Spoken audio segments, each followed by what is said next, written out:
Welcome back everybody to Forza Horizon 5, and today we're dealing with another seasonal championship. This one's called Blaze a Trail, and yeah, we're going to be in D-Class Classic Rally Cars, so there's not that many to choose from, but there are 4 cars that I really rather enjoy driving, so it's well worth taking a look at this seasonal championship. And yeah, more importantly, it gives you 5 points towards getting this Nissan Sentra, which yeah, only costs 20 points in the Festival Players to get.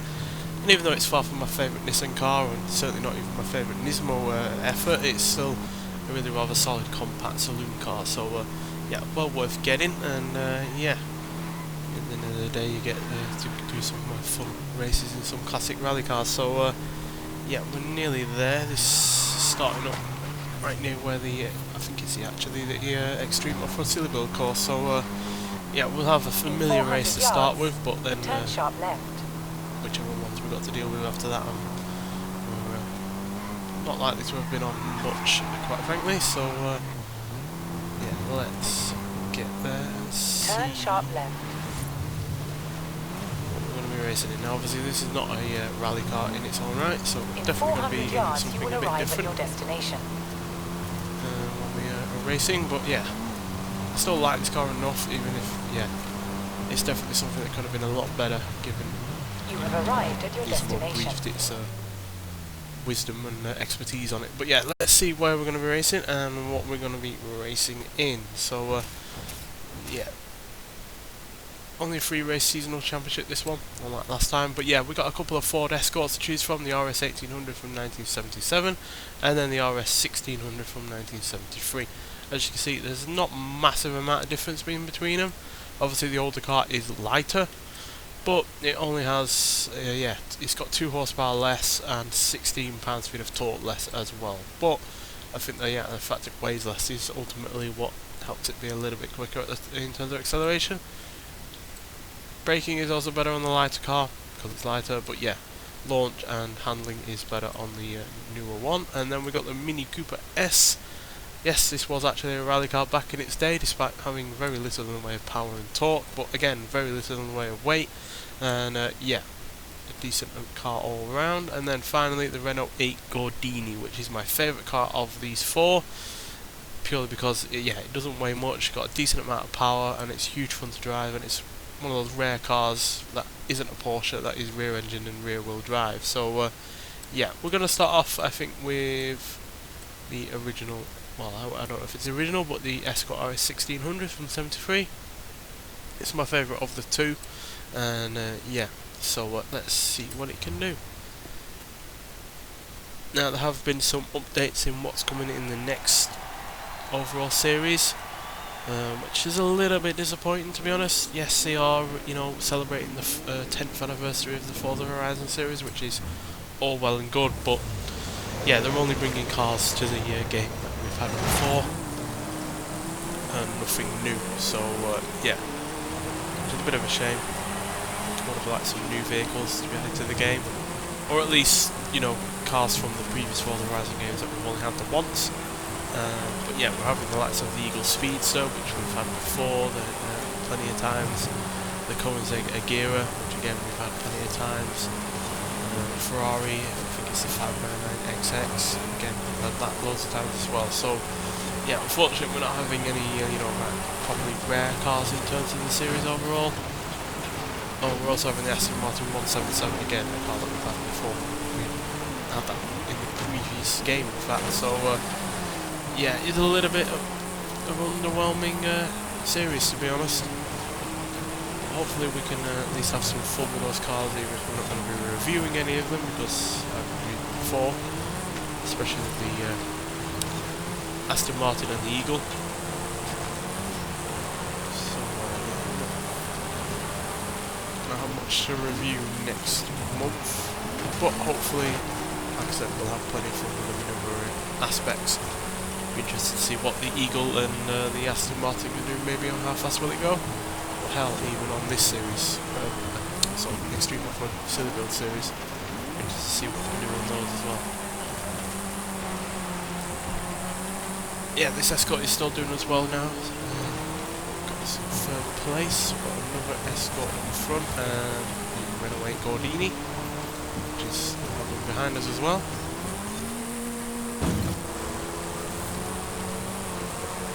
Even if this isn't the most powerful car you could choose, it's still not slow. It's so light and so small. It's very nimble and very easy to get along with.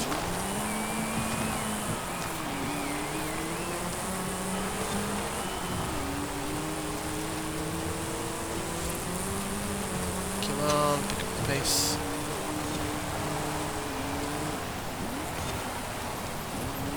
Although as light as this is, obviously that Renault 8 Gordini is even lighter. But obviously it has less in the way of power. It's got 10 less horsepower.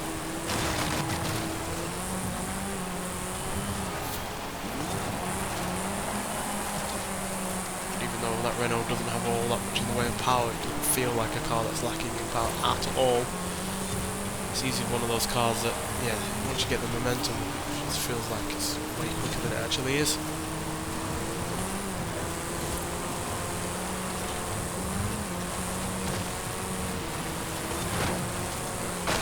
Fellow escort, so let's catch up to the Renault. Not much time left though.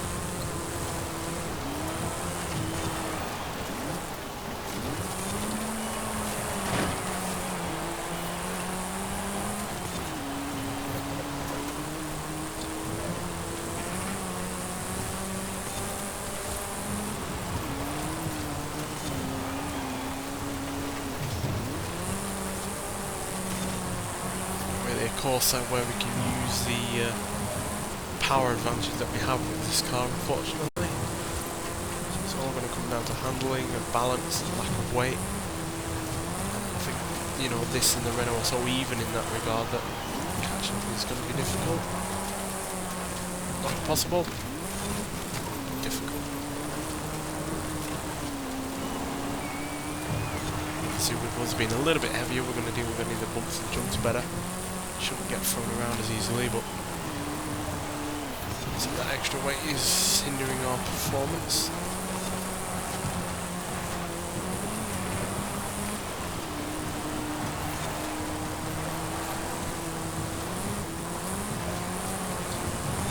We're going to have to set off for a second place, unfortunately. That Renault 8 stormed ahead. Just couldn't catch up with it at all, and obviously we did get stuck in the pack a fair bit as well, so yeah, the escort there only giving us a second place, but you know, second place is still rather decent points overall, so not disappointed too much, but yeah, definitely would have liked to win there. But yeah, unfortunately the Renault 8 Gordini, as you can see there, is way too quick for us on that course, despite being on a lower PI, but yeah, still more than 3 seconds ahead of us. But nonetheless, let's get on to the second race and see if we can finally get a win. So for this second race, we're going to be a little bit daring and go for the Mini. Yes, it's way down on power over the previous car, and definitely in comparison to the other two, but yeah, I have a feeling it's small, you know, stature, and the fact it weighs way less than all the others, and actually doesn't have the smallest engine here, might prove beneficial.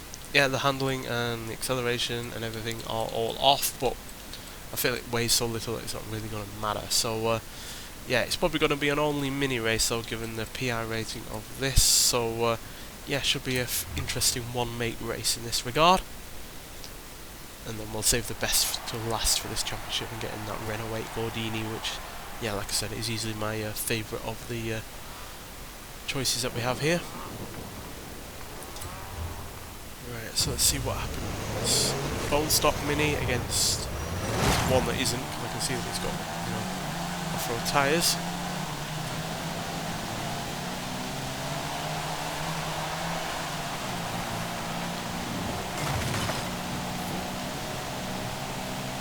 Just to see if this was a big mistake or not. We're currently in last.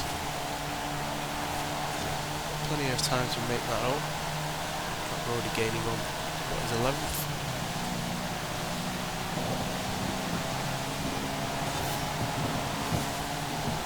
This is one of those classic cars that I wish we could properly review, but for some reason it still hasn't been given the full Forza Vista treatment, despite, you know, being a not only a common car in a lot of ways, but also an icon.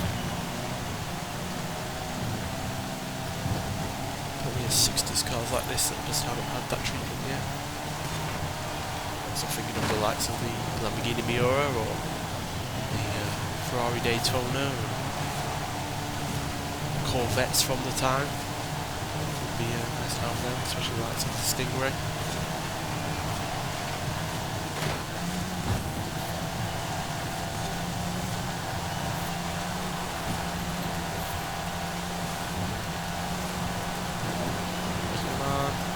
Speed. Oh, we ain't got much left, but come on, give it me anyway.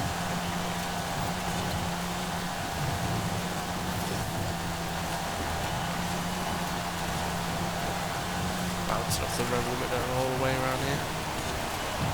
Oh, understeer from the front wheel drive.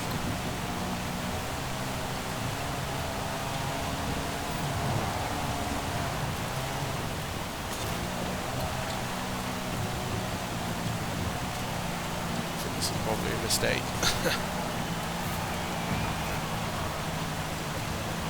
No. Get out of the way.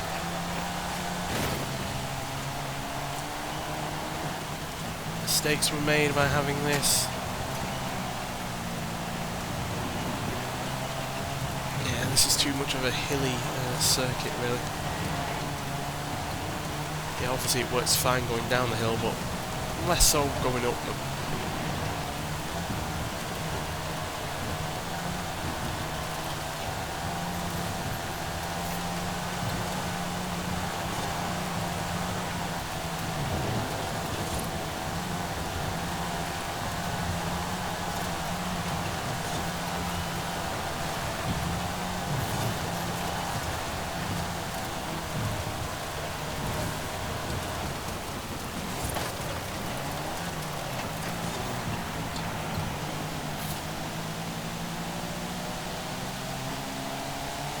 No. Please give me top 10.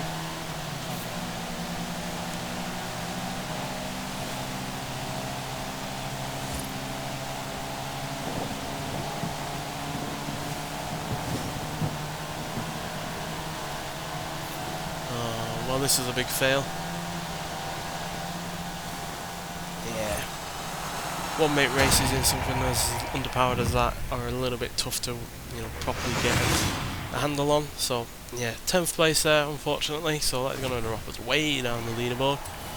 Yeah, 6th place. Yeah, we're not even likely to win now because obviously the first place is 21 points ahead of us, and we can only get 20 points in a wholly winning situation. So yeah, but it's all about where we are going to place if we do win. So yeah, let's get on to that third race and see what happens. Right, so with the Mini there giving us a catastrophic 10th place, let's see what the Renault 8 Gordini can do. More powerful, heavier, but it's definitely more powerful. Better handling, better acceleration, better braking. Just generally a better a car all round, quite frankly. And yeah, unfortunately one that I'd never heard of before it was introduced into this game. So yeah, looking forward to seeing what it can do because I absolutely adore this car. Easily one of my favourites that have been added to the Forza series because it's never been in a Forza game before this. So yeah, I do hope it makes return in the next Forza Motorsport game. Be interested to see what this can do around the track, but I'm hopeful in that regard, to be honest. A lot of Forza Horizon cars don't typically get to be put on Forza Motorsport car lists, so yeah.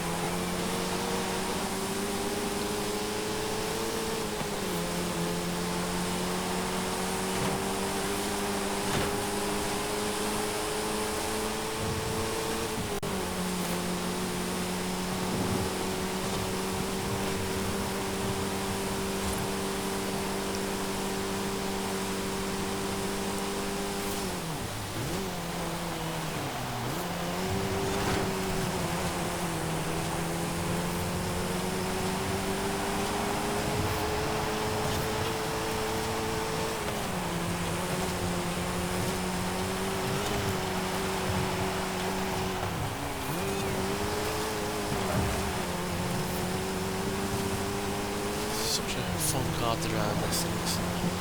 Despite, having the engine in the rear and 40% of its weight only up front, it feels way more balanced than that.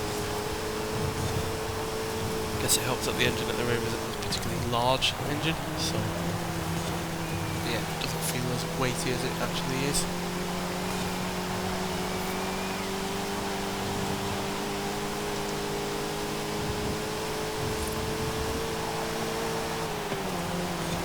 The fact is, you've got a rear engine rear-wheel drive car that is also a saloon and reasonably practical. Not something that Porsche would ever do when they get to rear engine cars to their sports cars, so yeah. No, certainly we're doing something more different, or way more different to Porsche were doing at the time.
This win is going to give us wonders for our leaderboard rating overall, but not going to be enough to give us the win overall, because obviously we're 21 points behind where we had first originally, and very nearly lost it overall there.